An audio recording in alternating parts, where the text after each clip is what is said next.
Hello friends, बहुत बहुत स्वागत है एक बार फिर से। मैं हूं विश्व।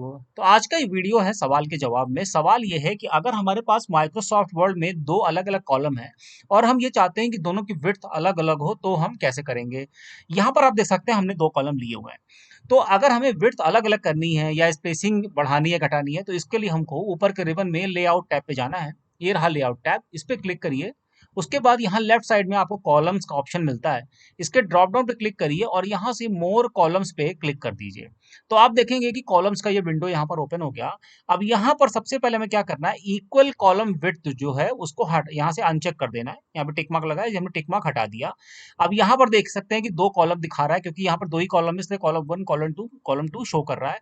अब अपने हिसाब से जिस कॉलम की जितनी विड्थ आप चाहते हैं कम या ज्यादा कर सकते हैं। तो मान लीजिए कि इसकी विड्थ हम यहाँ से कम कर देते हैं। फॉर एग्जाम्पल हम इसको 40 कर देते हैं।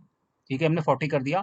स्पेसिंग भी आप अपने हिसाब से एडजस्ट कर सकते हैं। अगर आप चाहें तो स्पेसिंग थोड़ी सी बढ़ा सकते हैं। मान लीजिए कि थोड़ी हम स्पेसिंग इसकी बढ़ा देते हैं। कॉलम टू की आप चाहें तो जो भी कम ज्यादा जैसा करना चाहें वैसा कर सकते हैं।